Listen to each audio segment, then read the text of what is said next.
Hi,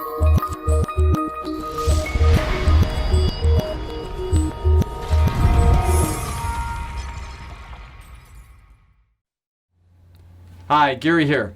Ever get a mosquito bite where it itches and you can't stop scratching it? It's like this vicious cycle. The more you scratch it, the worse it is, and just continues on. And you just want to break that cycle. Well, this came to mind when I saw this article by Forbes.com in 2018 that was looking at the great financial recession in 2008 and what came out of that recession with people going through some really bad cycles. And it basically goes like this.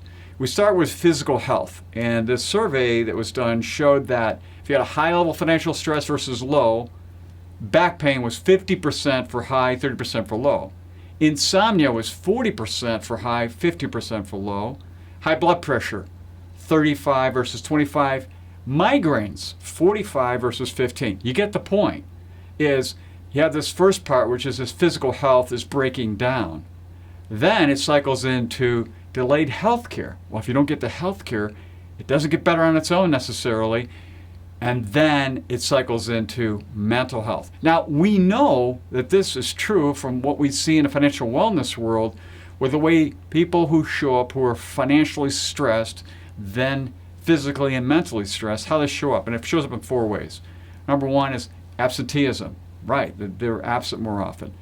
Productivity. They come to work with such negative mental load, so difficult for them, their cognitive load, they can't even be present right now. So the productivity goes down. Safety problems, right? They're not there completely, so safety issues. And finally, their turnover is high, meaning they're just jumping from job to job to get a few thousand more dollars. You just want to break the vicious cycle. And the easiest way to break it is the number one rule for building wealth, and that is save first and spend second. And the only way you can do that is get yourself a darn budget. So I've got here attached for you a little budget worksheet you can work on to get yourself out of the cycle, to at least start at some point to get where you're positive. In other words, there's more money coming in than money going out, so that then these different things don't happen health-wise, they don't come into the mental area, and you end up being more financially well, which really what it is all about. So until next time, enjoy.